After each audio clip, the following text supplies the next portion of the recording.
예, 8인체에서 평의가 성립되었으므로 8인체에서 선고를 하겠습니다. 2024 헌가 12, 헌바 287, 재청법원 대법원, 재청신청인 김현수. 이 사건은 국가유공자 등 예우 및 지원에 관한 법률에 의해 보상을 받을 유족 중 같은 순위자인 자녀가 2명 이상인 경우 자녀 간 협의에 의해 자녀 중 1명을 지정한 경우에는 그 자녀를 선순위 유족으로 하는 조항, 협의로 지정된 자녀가 없는 경우 국가유공자를 주로 부양한 자녀를 선순위 유족으로 하는 조항, 3. 협의로 지정되거나 주로 부양한 자녀가 없는 경우 나이가 많은 자녀를 선순위 유족으로 하는 조항에 관한 것입니다. 1. 협의 지정 조항은 당해 사건에 적용되지 않으므로 위 조항에 대한 심판 청구는 재판의 전제성이 인정되지 아니하여 부적법합니다. 2.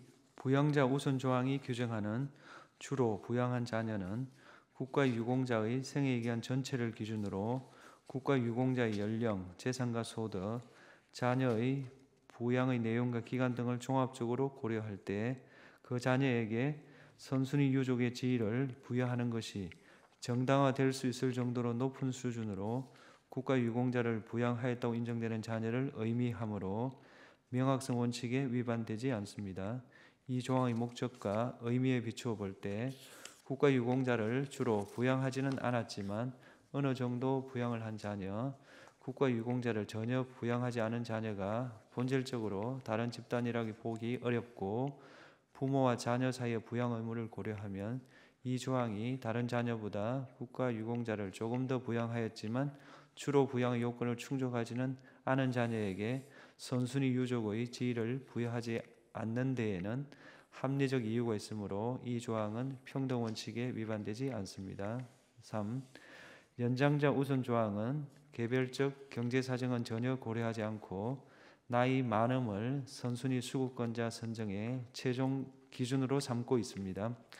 국가의 재정상 한계로 인하여 각종 보상의 총액이 일정액으로 제한될 수밖에 없다고 하더라도 그 범위 내에서 생활보호의 필요성이 보다 큰 자녀에게 보상을 지급한다면 국가유공자법의 입법 취지를 살리면서도 국가의 과도한 재정 부담을 피할 수 있을 것입니다. 국가유공자 자녀의 생활 수준과 경제적 능력은 재산과 소득을 고려해 등급으로 환산될 수 있고 이러한 등급에 따라 국가유공자법상 보상을 지급하는 것에 절차상 큰 어려움이 있다고 할 수 없습니다.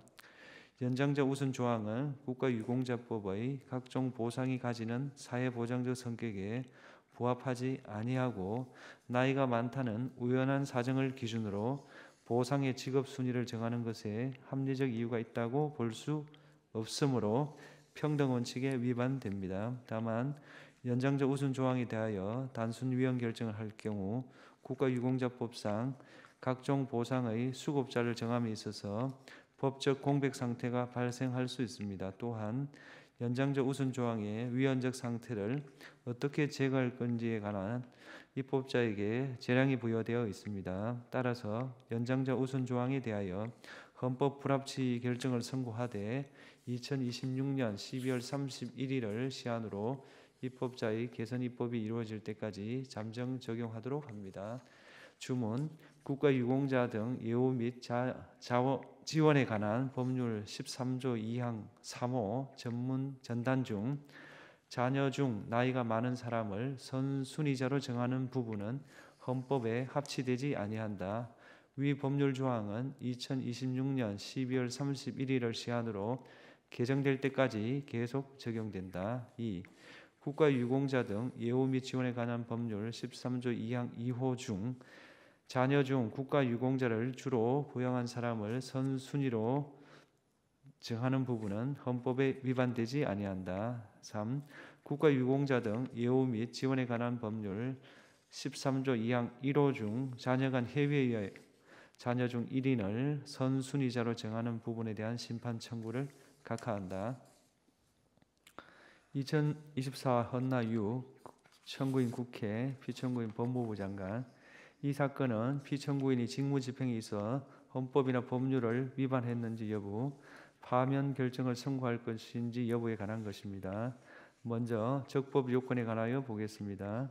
이 사건 소추 의결서에는 서울 동부구치소 내 구검시설 마련 지시, 삼청동 안가회동, 국회의 자료 제출 요구 거부 관련 각 소추 사유에 대해 다른 사실과 구분할 수 있을 정도의 구체적 사정이 기재되어 있으므로 이 부분 소추 사유가 특정되지 않았다고 볼 수 없습니다. 국회법상 탄핵소추 사유에 대한 조사는 국회의 재량으로 규정되어 있고 탄핵소추의 경우에는 국회에서 질의와 토론 없이 표결할 수 있도록 규정된 것으로 해석할 수 있습니다.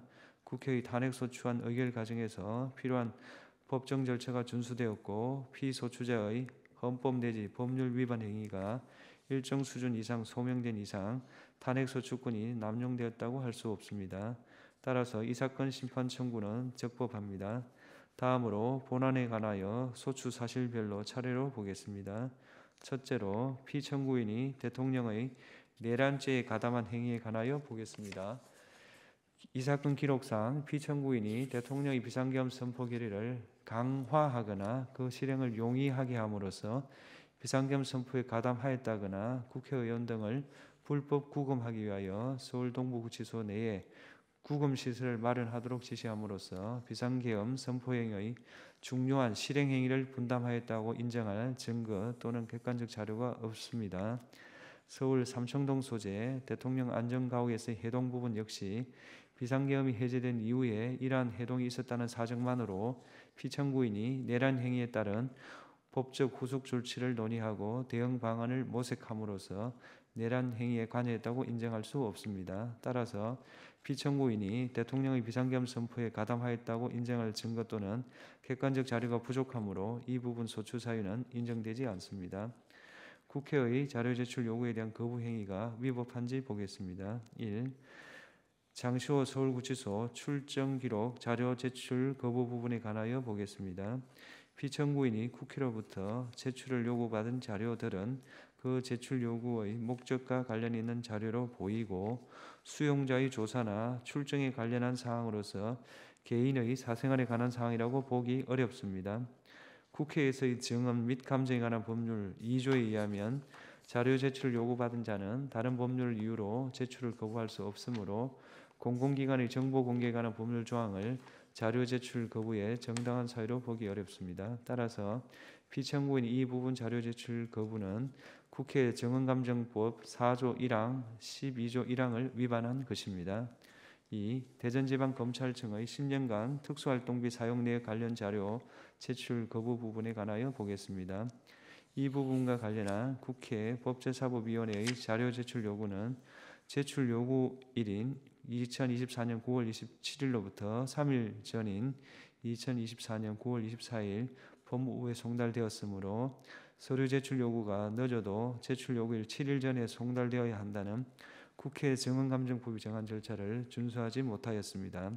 그렇다면 부적법한 제출 요구에 대하여 거부한 피청구인의 행위가 국회 증언감정법에 위반된다고 볼 수 없습니다. 3. 국회의 자료 제출 요구의 내재적 한계 분석 문건의 작성 및 배포 부분에 관하여 보겠습니다. 피청구인이 국회의 자료 제출 요구의 내재적 한계 분석 문건을 작성하고 이를 국회의원실에 배포한 사실은 인정되나 이와 같은 문건을 작성 배포한 행위만으로 국회의 특정한 자료 제출 요구를 거부한 행위로 평가할 수는 없습니다. 그렇다면 이 부분 소추 사실은 국회의 증언감정법이나 헌법, 정부조직법, 행정기본법 위반에 해당하지 않습니다. 국회 본회의 중 퇴장 행위가 헌법과 법률을 위반하였는지 여부에 관하여 보겠습니다. 당시 피청구인은 법률안에 대한 제2요구의 이유를 설명하기 위해 자발적으로 국회 본회의에 출석하였으므로 국회의 국무위원에 대한 출석 답변 요구를 전제로 하는 헌법 62조 2항 위반이 성립될 여지는 없습니다. 또한 이 사건 기록에 의하면 당시 국회 본회의에서는 제2요구된 법률안에 대하여 질의 토론 없이 바로 표결을 하였고 피청구인은 표결이 시작된 후 퇴장하였으므로 피청구인의 행위가 국회법 93조를 위반하여 국회의 안건심의권을 침해하였다고 볼 수 없습니다. 국무위원이 국회 본회의에서 표결이 마감될 때까지 퇴장해서는 안 된다는 법령상 의무는 없으므로 피청구인의 행위가 국가공무원법상 법령 준수 의무나 성실 의무를 위반하였다고 보기도 어렵습니다. 마지막으로 피청구인을 파면할 것인지에 관하여 보겠습니다. 피청구인은 장시호 서울구치소 출정 기록 관련 국회의 자료 제출 요구에 정당한 이유 없이 불응함으로써 국회 정언감정법을 위반하였습니다. 그러나 국회로부터 요구받은 자료의 범위가 방대하여 피청구인으로서는 무분별한 자료 공개에 대해 우려하였을 수 있고, 피청구인은 사후적으로나마 현장 검증을 통해 일부 관련 자료를 위원들에게 열람하게 하였으며, 일부 위원들에게는 문제된 자료를 개별적으로 보고하기도 하였습니다. 이러한 사정을 종합하면 피청구인이 법 질서를 무시하거나 이에 역행하고자 하는 적극적 의도로 법률을 위반하였다고 보기는 어렵습니다. 따라서 피청구인의 파면을 정당화하는 사유가 존재한다고 볼 수 없습니다. 주문을 선고하겠습니다. 탄핵 사건이므로 선고 시각을 확인하겠습니다. 지금 시각은 오후 2시 11분입니다. 주문, 이 사건 심판 청구를 기각한다. 2024헌 라 국회의원과 국회의장 간의 권한쟁의. 이 사건은 피청구인이 2024년 12월 27일 국회 본회의에 상정된 국무총리 탄핵소추안을 가결, 선포한 행위, 소추의결서 등본을 대통령 권한대행 국무총리 한덕수에게 송달한 행위가 청구인들의 권한을 침해하여 무효인지 여부에 관한 것입니다. 먼저 주문을 선고하고 법정 의견의 요지는 김영도 재판관께서, 재판관 2인의 반대 의견의 요지는 정영식 재판관께서 설명하시겠습니다. 주문, 이 사건 심판 청구를 모두 각하한다. 법정 의견의 요지를 말씀드리겠습니다. 먼저 이 사건 가결 선포 행위로 국회의원인 청구인들의 이 사건 탄핵 소추안에 대한 심의 표결권이 침해될 가능성이 인정되는지 여부를 살펴보겠습니다. 청구인들은 이 사건 가결 선포 행위가 이 사건 탄핵 소추안에 법제사법위원회 회부 없이 이루어졌다는 점을 문제로 삼고 있습니다. 그러나 국회법은 탄핵 소추안을 법제사법위원회에 회부 조사할지 여부를 국회의 재량으로 규정하고 있습니다. 청구인들의 이 사건 탄핵 소추안에 관한 심의 표결권이 법제사법위원회 회부 절차를 거칠 것을 당연히 전제로 하고 있다고 볼 수는 없습니다. 청구인들은 피청구인이 헌법 65조 2항 본문의 일반 의결 정족수를 적용함으로 인해 부결표 행사의 가치가 희석되었다는 등의 주장도 하고 있습니다. 하지만 이는 일반 의결 정족수에 따라 이루어진 국회의 탄핵 심판 청구가 부적법하다는 취지에 불과할 뿐이고, 이 사건 탄핵 소추안에 대한 심의 표결권 침해 가능성을 인정할 근거가 될 수는 없습니다. 또한 헌법과 국회법은 개별 국회의원이 원하는 특정 의결 정족수를 기준으로 심의 표결권을 행사할 기회를 보장한다는 규정을 두고 있지 않습니다. 개별 국회의원의 의사가 반드시 국회의 최종 의사로 귀결되어야 한다고 볼 수도 없습니다. 청구인들은 피청구인이 권한 없이 일반 의결 정족수를 임의로 적용하였다는 점도 다투고 있습니다. 그러나 국회법은 국회의장에게 국회의 의사 진행에 관한 폭넓은 권한을 부여하고 있습니다. 대통령 권한대행 국무총리에 대한 탄핵 소추 의결 정족수에 관한 확립된 해석이 없는 상황에서 피청구인이 일정한 의견 수렴을 거쳐 일반 의결 정족수를 적용한 것을 두고 헌법이나 법률을 명백히 위반한 흠이 있다거나 그로 인하여 청구인들의 심의 표결권이 침해될 가능성이 있다고 단정하기 어렵습니다. 게다가 청구인들 대부분은 표결 과정에 자유롭게 참여할 기회가 보장되었음에도 불구하고 이를 스스로 거부하였습니다. 따라서 이 사건 가결 선포 행위로 청구인들의 이 사건 탄핵 소추안에 대한 심의 표결권이 침해될 가능성이 인정된다고 볼 수 없습니다. 다음으로 이 사건 송달 행위로 청구인들의 심의 표결권이 침해될 가능성이 있는지 여부를 살펴보겠습니다.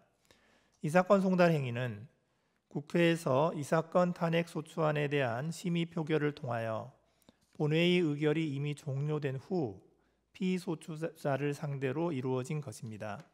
따라서 이로 인하여 청구인들의 심의 표결권이 침해될 가능성이 있다고 볼 수 없습니다.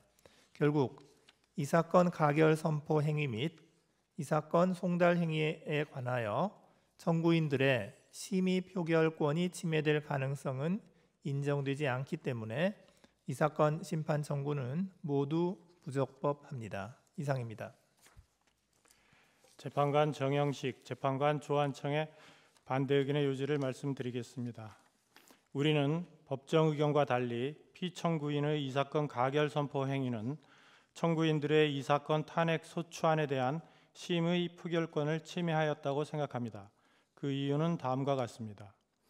의결 정적수는 의회 민주주의의 기본 원리인 다수결의 원리를 적용하기 위한 기초이자 국회의원의 헌법상 권한인 심의 표결권 행사를 실현하기 위한 전제로서 중요한 의미를 지닙니다.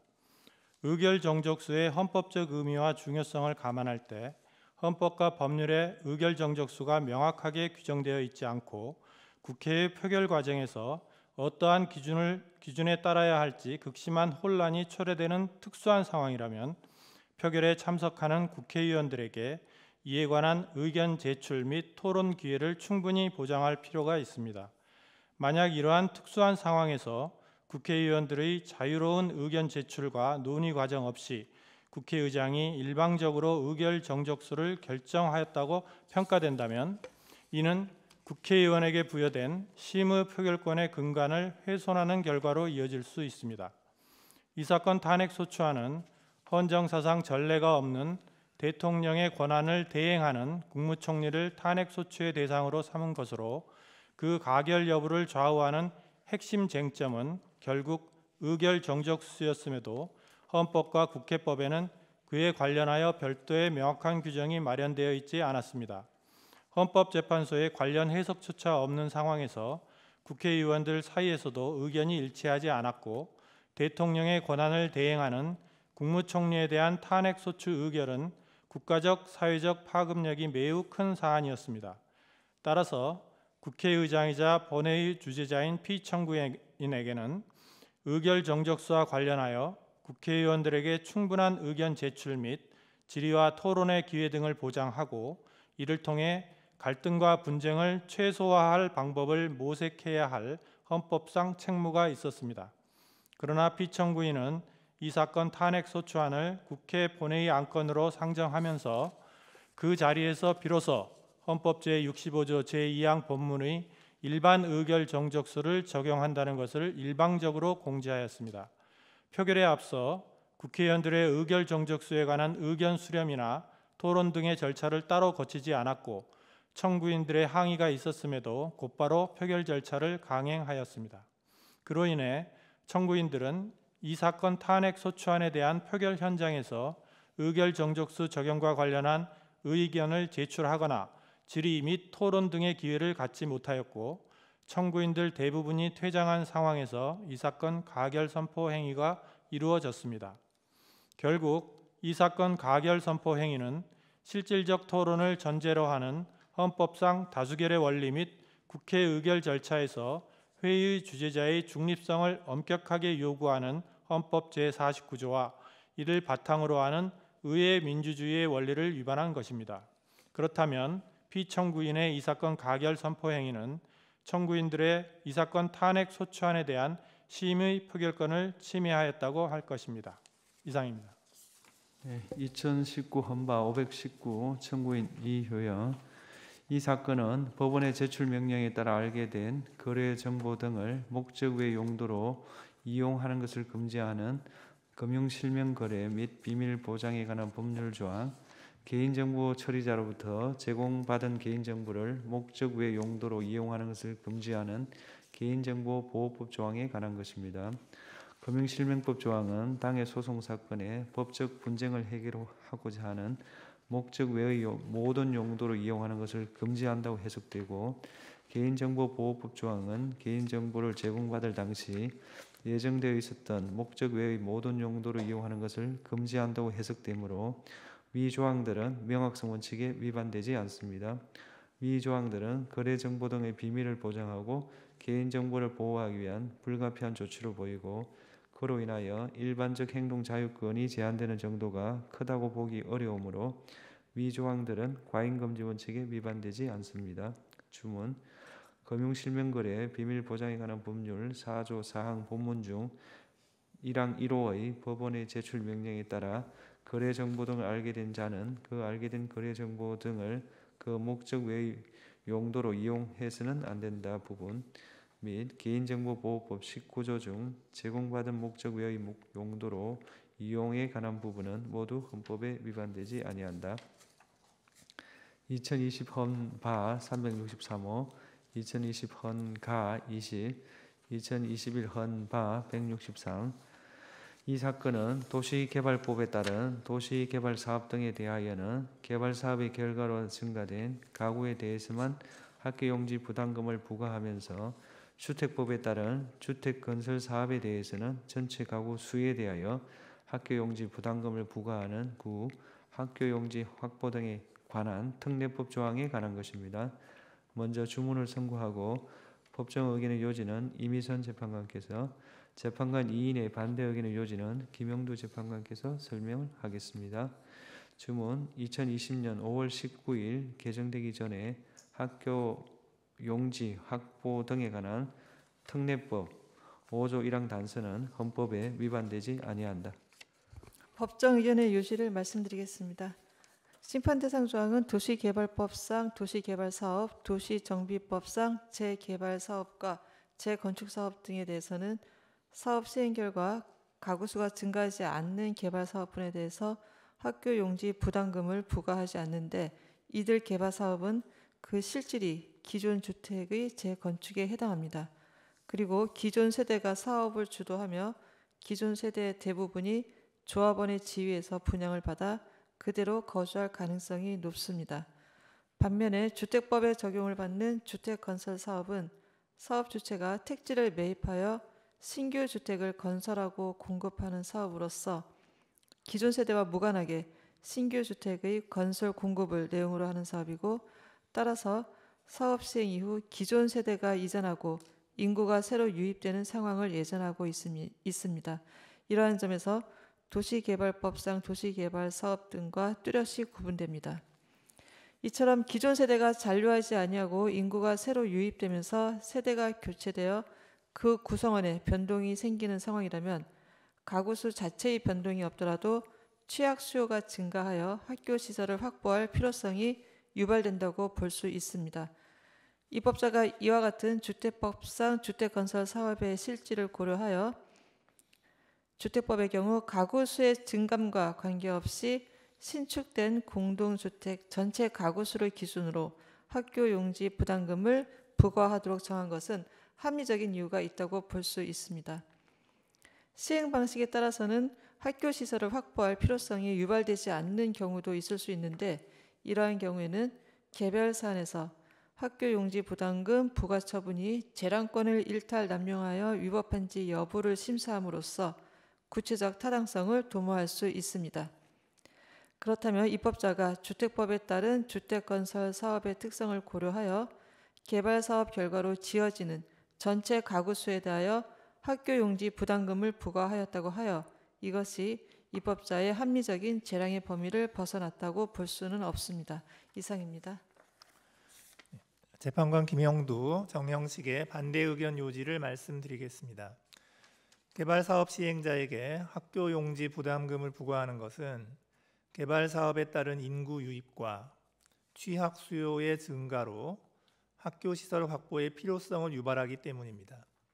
따라서 그 부담의 정도는 개발사업의 목적이나 절차에 관계없이 개발사업의 결과로 공급되는 증가된 신규 주택의 수와 그에 따른 추가적 학교 시설 확보의 필요성에 비례하여 결정되어야 합니다.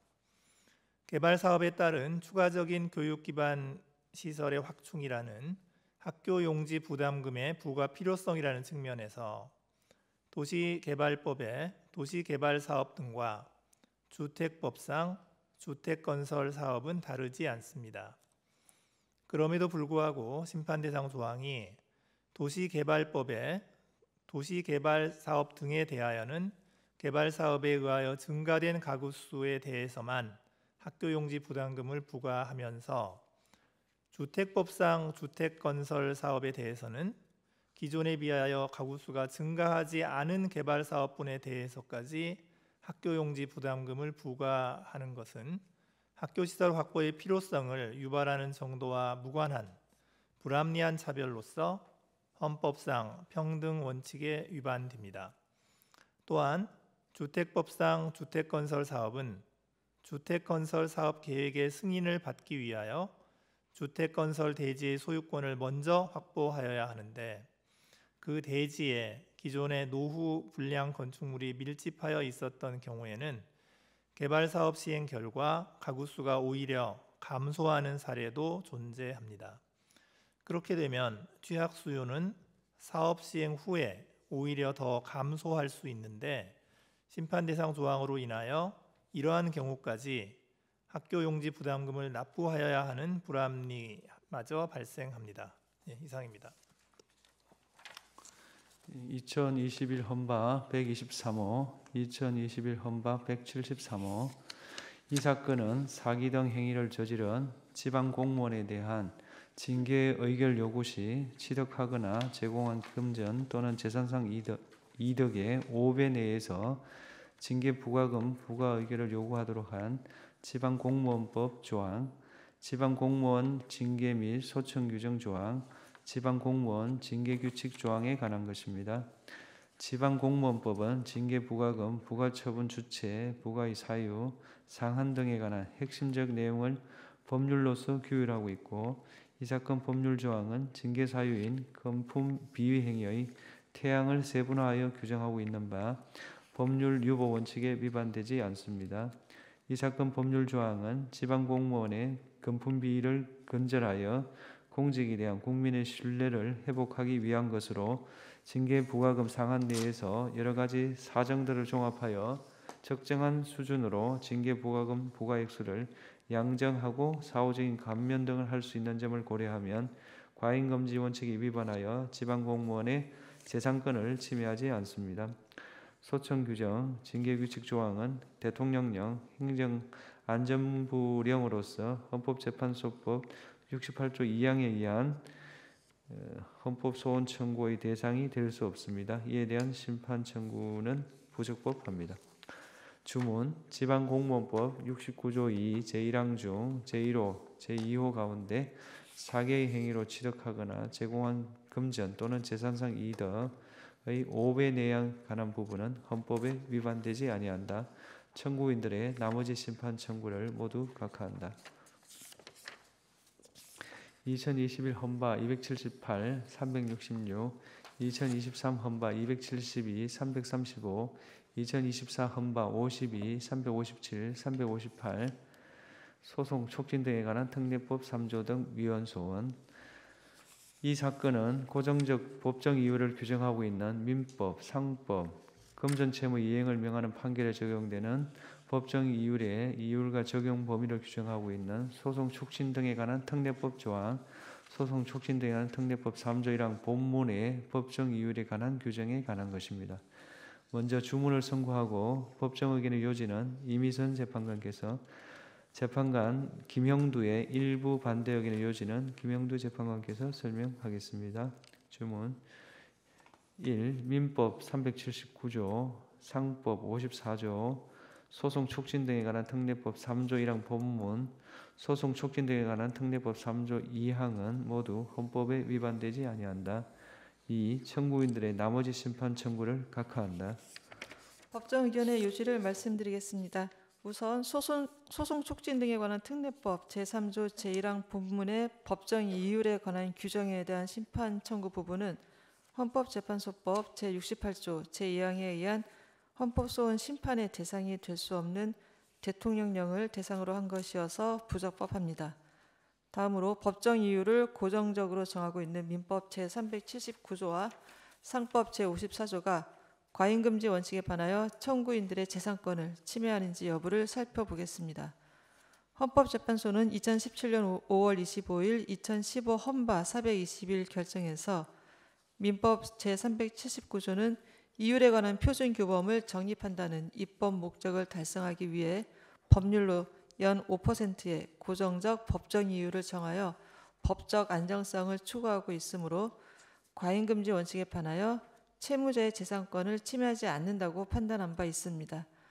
선례의 판단을 변경할 사정이 없으므로 민법 379조가 과잉금지 원칙에 위배되어 채무자의 재산권을 침해한다고 볼 수 없습니다. 민법 제379조보다 다소 높게 법정 이유를 정하고 있는 상법 제54조의 경우도 법정 이율의 필요성과 입법 취지의 측면에서는 기본적으로 민법 제379조와 같은 규정이라고 볼 수 있습니다. 따라서 상법 제54조에 대한 판단에 있어서도 2015 헌바 421 결정 이유를 그대로 적용할 수 있으므로 과잉금지 원칙에 위배되어 채무자의 재산권을 침해한다고 볼 수 없습니다.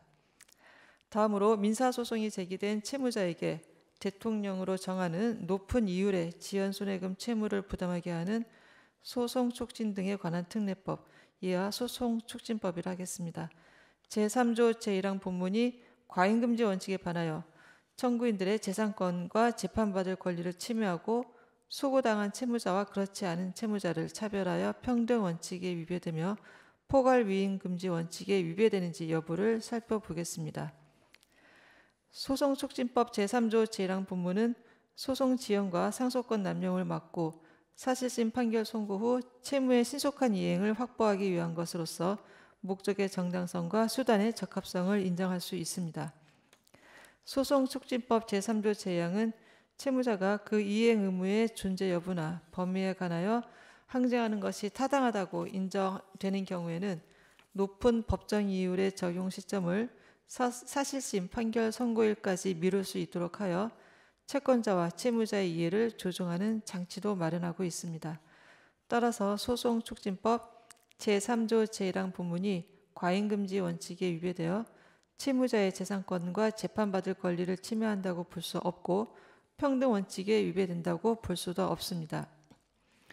또한 소송촉진법 제3조 제1항 본문에 따라 정해질 이율의 상한이 연 40%로 명확하게 정해져 있고 구체적 이율은 은행법에 따른 은행이 적용하는 연체금리 등 경제 여건을 고려하여 정하도록 하고 있으므로 그 대강의 범위를 예측할 수 있습니다. 따라서 소송촉진법 제3조 제1항 본문이 포괄위임금지 원칙에 위배된다고 볼 수 없습니다. 마지막으로 소송촉진법 제3조 제2항이 명확성 원칙에 위배되는지 여부를 보겠습니다. 대법원은 일찍이 채무자가 그 이행 의무의 존부나 범위에 관하여 항쟁함이 상당하다고 인정되는 때란 이행 의무의 존부나 범위에 관하여 항쟁하는 채무자의 주장에 상당한 근거가 있는 때를 의미하고 그 상당한 범위란 채무자가 항쟁함에 상당한 기간의 범위를 의미하므로 채무자가 당해 사건의 사실심에서 항쟁할 수 있는 기간은 당해 사건의 사실심 판결 선고시까지로 보아야 한다고 해석하여 그 의미를 명확히 하였고 이러한 해석은 현재까지 유지되고 있습니다.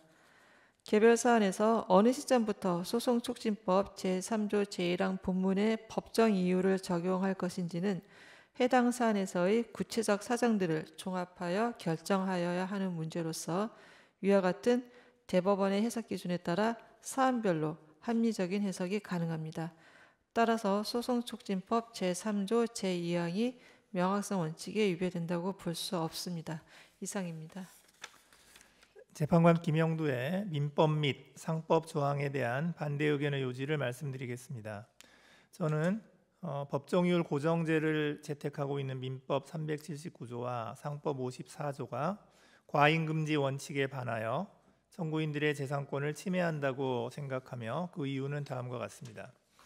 이 자율은 개인과 기업의 경제활동에 직접적, 간접적으로 큰 영향을 미치는데 법정이율과 시장이율의 격차가 지나치게 커지면 채권자와 채무자 사이의 경제적 형평성을 해치게 됩니다.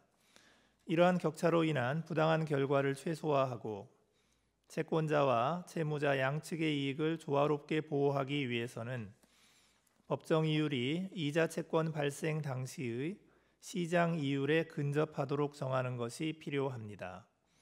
법정 의견은 이율에 관한 표준 규범 정립이라는 법정 이율의 입법 목적을 실현하면서 법정 이율 고정제와 다른 방식으로 채무자의 재산권을 덜 제한하는 수단이 명백히 존재한다고 보기 어렵다고 보았습니다. 하지만 저는 그러한 견해에 동의할 수 없습니다. 법정 이율을 고정적으로 유지하는 대신 경제 상황이나 금융시장의 금리 변동에 따라 법정 이율을 일정한 주기마다 일정한 기준에 따라 조정하는 법정 이율 변동제를 도입하면 법정 이율의 급격한 변동을 막고 예측 가능성을 확보하면서도 법정 이율이 시장 금리에 맞춰 조정되므로 채권자와 채무자 사이의 경제적 형평성을 높일 수 있고 채무자의 재산권도 덜 제한됩니다. 법정 이율 고정제를 유지할 경우 법정 이율과 시장 이율의 격차가 지나치게 커지면 채권자와 채무자 사이의 경제적 형평성을 해치게 되고 이는 법정 이율 고정제를 유지함으로써 얻을 수 있는 공익을 훨씬 상회합니다. 따라서 앞서 본 법정 이율 규정의 입법 목적을 달성하기에 가장 적절하고 채권자와 채무자의 재산권에 대한 제한을 최소화할 수 있는 최선의 방법은 법정 이율 변동제라고 할 수 있습니다. 이와 달리 법정 이율 고정제를 채택하고 있는 민법 379조와 상법 54조는 과잉금지 원칙에 반하여 채무자인 청구인들의 재산권을 침해합니다. 이상입니다. 밑에는 아닐까요? 헌법 불합치. 2021 헌바 329 청구인 김경훈. 이 사건은 감염병 예방을 위해 내려진 격리 조치를 위반한 감염병 의심자를 처벌하도록 규정하고 있는 감염병 예방 및 관리에 관한 법률 조항에 관한 것입니다. 먼저 주문을 선고하고 재판관 4인의 합헌 의견의 요지는 정정미 재판관께서, 재판관 4인의 위원 의견의 요지는 이미선 재판관께서 설명하겠습니다. 주문. 감염병의 예방 및 관리에 관한 법률 79조의 3, 5호 중 49조 1항 14호에 따른 격리 조치를 위반한 자에 관한 부분은 헌법에 위반되지 아니한다. 재판관 문영배, 김형두, 정정미, 정형식의 합헌 의견의 요지를 말씀드리겠습니다. 감염병의 전파와 확산으로부터 국민의 건강과 생명을 보호하기 위해서는 전문적 판단 재량을 가진 방역 당국이 선제적이고 적극적으로 예방 조치를 취함으로써 대응할 필요가 있습니다. 이 조항은 격리 조치를 위반한 감염병 의심자를 처벌함으로써 감염병 예방을 위한 격리 조치의 실효성을 담보하기 위한 것입니다. 이러한 제재를 가하지 않는다면 감염병 의심자가 격리 조치를 위반하고 자유롭게 이동하면서 타인과 접촉하여 감염병이 급속하게 확산될 위험이 있습니다. 과태료 등 행정상 제재 수단만으로는 형사처벌을 대체할 정도의 위화력을 기대하기 어렵습니다. 감염병 의심자의 감염 여부나 감염병 전파 여부와 같이 사후적으로 드러나는 사정에 따라 가벌 대상을 일일이 구분하여 구체화하기는 어렵고 그러한 사정은 수사 또는 재판 과정에서 충분히 고려되어 판단될 수 있습니다. 이 조항에 따른 처벌 대상인 감염병 의심자의 범위가 일정하게 제한되어 있고 격리 조치의 이행을 강제할 공중보건상의 필요성도 큽니다. 이상의 사정을 고려하면 이 조항이 과잉금지 원칙에 반하여 청구인의 신체의 자유를 침해한다고 볼 수 없습니다. 이상입니다. 재판관 이미선, 재판관 김복형, 재판관 조한창, 재판관 정계선의 위원 의견의 요지를 말씀드리겠습니다. 감염병 의심자라고 하여 감염병 전파의 위험성이 모두 동일하다고 할 수 없고 이미 감염병 병원체를 보유하였거나 그렇다고 의심되는 감염병 환자 등과 그와 단순히 접촉하였거나 접촉이 의심될 뿐인 감염병 의심자는 감염병 전파의 위험성에 있어 분명한 차이가 있습니다. 격리조치 위반 행위도 구체적인 태양에 따라 감염병을 전파할 위험이 있다고 보기 어려운 경우도 있을 수 있습니다. 그러나 이 조항은 이를 구별하지 아니한 채 격리 조치를 위반한 감염병 의심자를 일률적으로 처벌 대상으로 삼고 있는데 감염병 전파에 구체적 위험이 있다고 인정하기 어려운 경우에까지 형사적 제재 수단을 동원하는 이 조항은 처벌의 범위를 지나치게 확대시킬 우려가 있어 과잉 규제에 해당하고 형벌의 보충성 내지 최후 수단성에 반합니다. 따라서 이 조항은 피해의 최소성 요건을 갖추지 못한 것으로 보아야 합니다. 또한 형사처벌이 개인에게 가져오는 사익 제한의 정도에 비추어 볼 때 이 조항으로 인해 제한되는 사익이 추가하는 공익에 비추어 작거나 경미하다고 할 수 없어 이 조항은 법익의 균형성도 갖추지 못하였습니다. 따라서 이 조항은 과잉금지 원칙에 반하여 청구인의 신체의 자유를 침해함으로 헌법에 위반됩니다. 이상입니다. 네, 2022 헌바 167 구 군인연금법 3조 2항 위헌소원.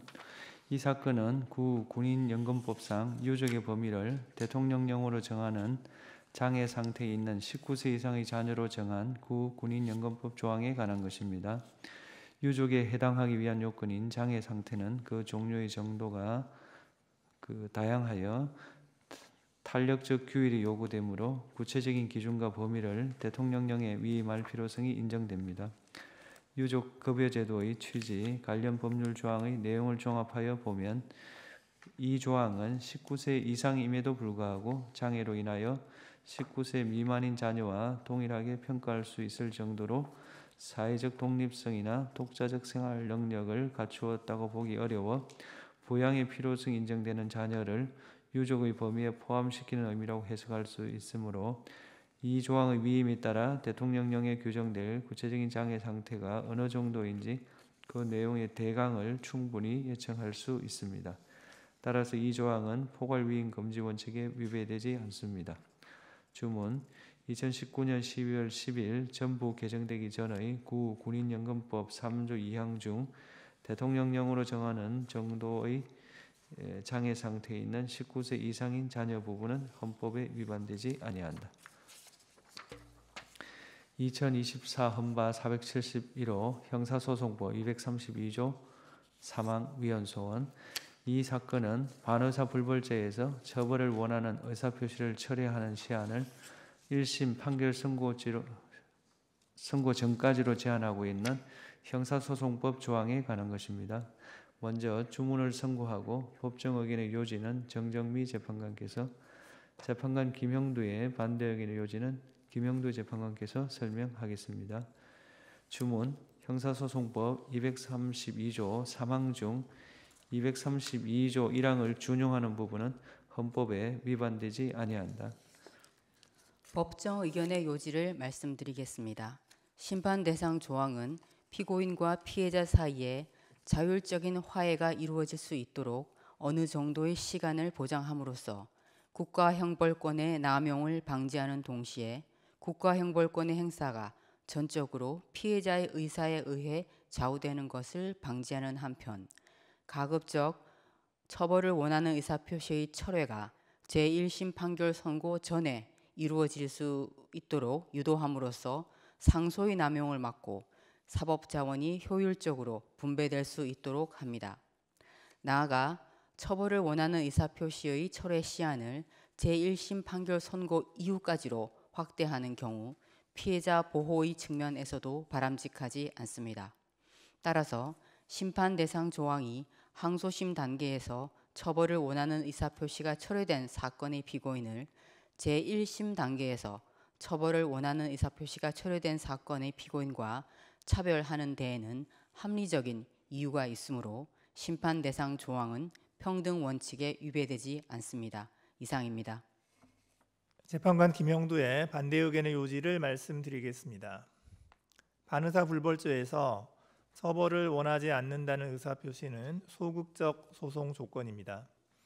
그런데 심판 대상 조항은 피해자가 처벌을 원하지 않는다는 명시적 의사표시, 즉 소극적 소송 조건이 존재함에도 불구하고 가해자를 처벌하도록 규정되어 있으므로 불합리합니다. 또한 심판 대상 조항은 1심 판결 선고 이후에 당사자들이 범죄로 인한 갈등을 실질적으로 해결하는 데 도움이 되지 않습니다.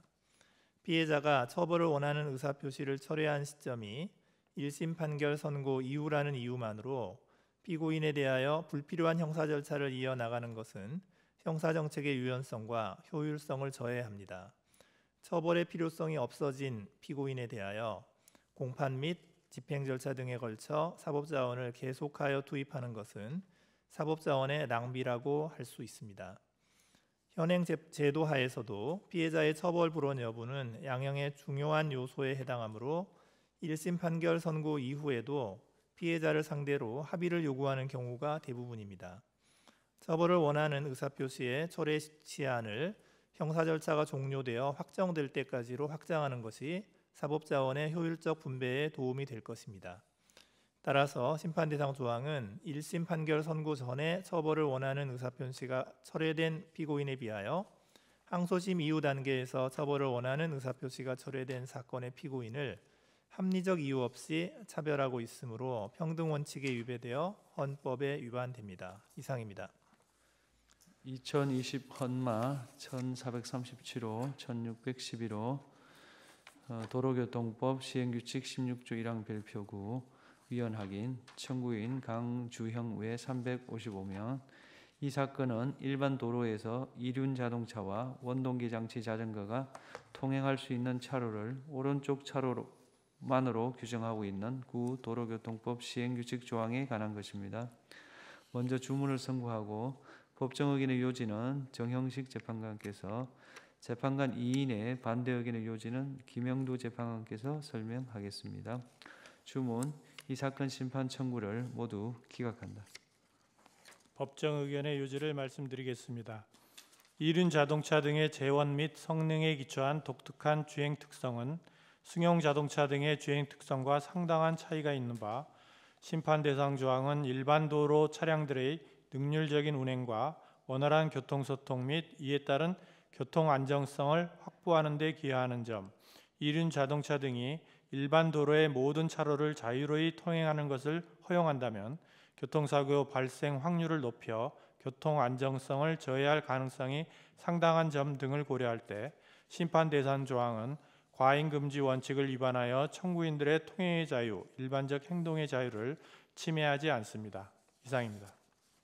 재판관 김영두 재판관 정계선의 반대 의견의 요지를 말씀드리겠습니다.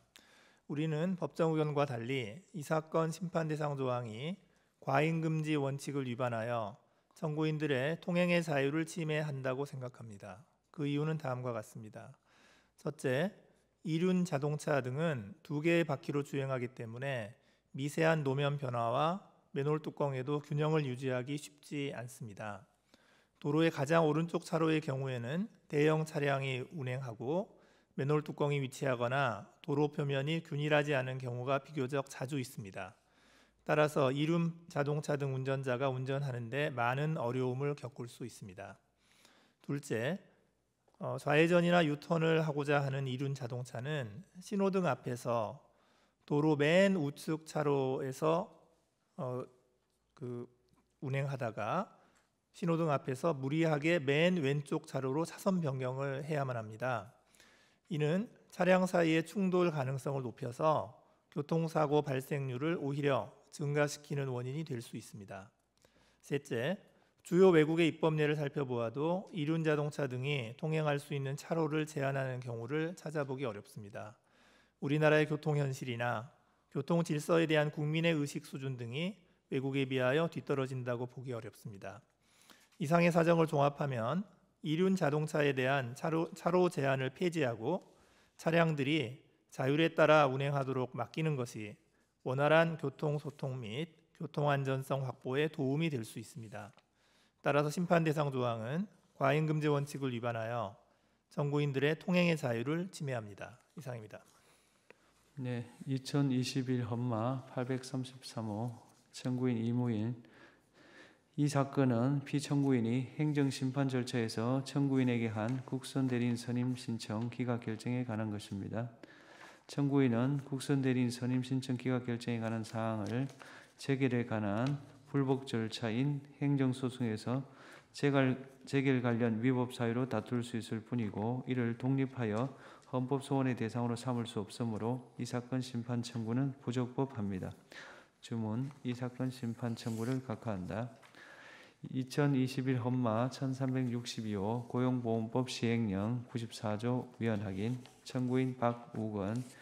이 사건은 육아휴직 급여 신청 기간의 연장 사유에 관한 고용보험법 시행령 조항, 육아휴직 급여 25%를 육아휴직 종료 후 당해 사업장에 복직하여 6개월 이상 근무하는 경우에 일시금으로 사후 지급토록 규정한 구고용보험법 시행령 조항에 관한 것입니다.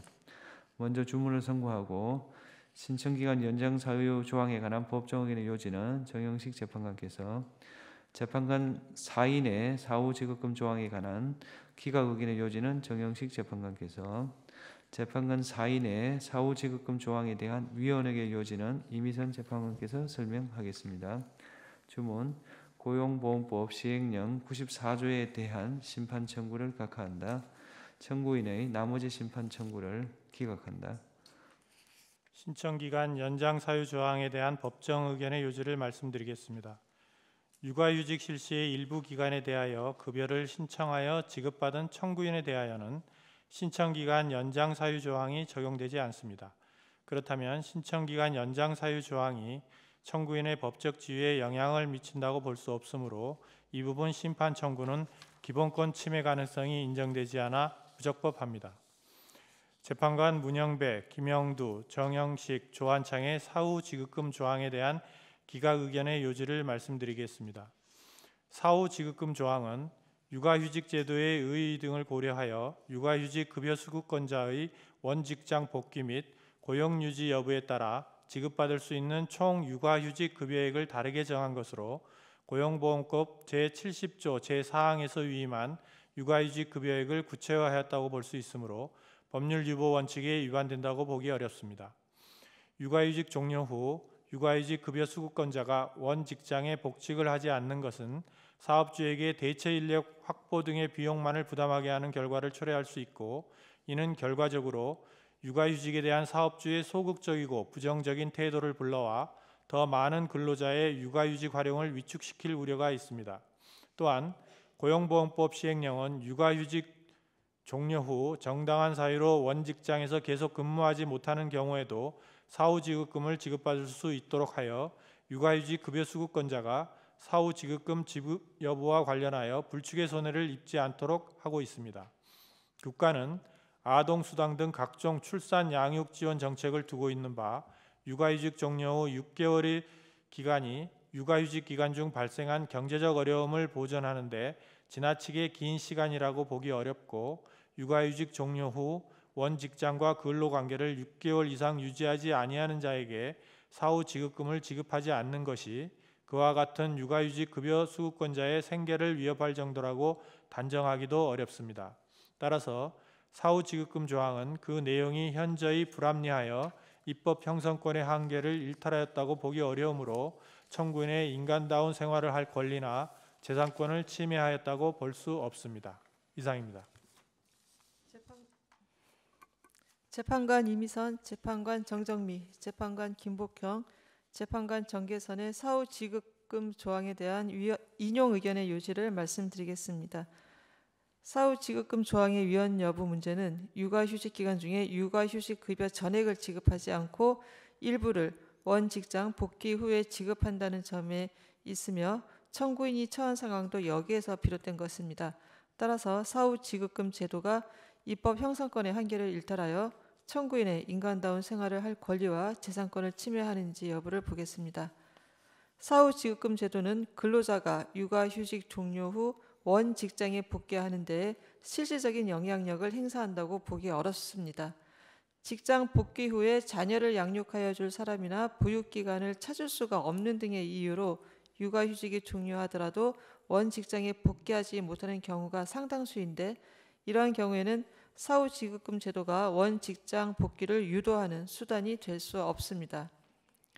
육아휴직 제도는 육아휴직 중인 근로자에게 생계비를 지원하여 경제적인 생활 안정을 보장함으로써 저출산 문제를 해소하고 근로자의 직장 생활 및 가정 생활의 양립을 지원하고자 하는 데에 주된 목적이 있습니다. 그런데 사후지급금 제도는 육아휴직 급여의 소득 대체율이 충분하지 못한 상황에서 육아휴직 중에 소득 대체율을 더욱 떨어뜨려 육아휴직의 사용을 주저하게 만드는 주된 요인이 되고 나아가 출산 회피로 이어지는 한 요인이 됨으로써 육아휴직 제도의 목적에 배치되는 결과를 가져올 수 있습니다. 사후지급금 제도는 2024년 12월 24일 개정된 고용보험법 시행령에서 폐지되었습니다. 이는 사후지급금 제도가 고용유지율 개선이나 육아휴직 제도의 악용을 방지하는 데 별다른 효과가 없고 오히려 근로자의 육아휴직 사용을 주저하게 하고 육아휴직 사용 중인 근로자의 생활 안정을 저해한 데 따르는 것으로 봄이 타당합니다. 따라서 사후지급금 조항은 청구인의 인간다운 생활을 할 권리와 재산권을 침해합니다. 이상입니다. 2022 헌마 1613호 청구인 정현주. 이 사건은 아동에 대한 신체적 학대 행위를 금지하는 아동복지법 조항과 아동복지법 위반죄에 대한 기소유예 처분에 관한 것입니다. 위 조항에 대한 심판 청구는 청구기간을 준수하지 못하였으므로 부적법합니다. 이 사건 기소유예 처분이 자의적이어서 청구권의 행복추구권이나 횡령권 등을 침해한다고 할 수 없습니다. 주문. 피청구인이 2022년 9월 15일 청구인에 대하여 한 기소유예 처분에 대한 심판 청구를 기각한다. 청구인의 나머지 심판 청구를 각하한다. 2023 헌마 995호 원고 청구인 최명호. 청구인에게 공인중개사법 위반의 고의를 인정하기에 증거가 부족합니다. 주문. 이 사건 기소유예 처분을 취소한다. 2023 헌마 1053호 청구인 김영희. 청구인의 행위는 정당행위 또는 정당방해에 해당할 여지가 있습니다. 주문. 이 사건 기소유예 처분을 취소한다. 2023 헌마 1084호 청구인 이예빈. 청구인의 행위는 폭행죄의 폭행에 이르렀다고 보기 어렵고 정당방해에 해당할 여지가 있습니다. 주문. 이 사건 기소유예 처분을 취소한다. 다음부터는 사건 번호와 청구인만 일괄하여 말씀드린 다음 결정을 선고하겠습니다. 2022 헌마 352호 청구인 한성호. 2022 헌마 1242호 양시아 청구인. 2022 헌마 1416호 정효득 청구인. 2022 헌마 1681호 조윤섭 청구인. 2024 헌마 37 박경혜 청구인. 2024 헌마 207호 양대우 청구인. 2024 헌마 299 고영진 청구인. 2024 헌마 615호 정남식 청구인. 2024 헌마 877 서건우 피고인 청구인. 2024 헌마 1125호 반부남 청구인. 이 사건들은 기소유예 처분 또는 불기소 처분의 취소를 구하는 사건으로 해당 처분으로 청구인들의 기본권이 침해되었다고 볼 수 없으므로 청구를 기각합니다. 예, 이상 선고를 마치겠습니다.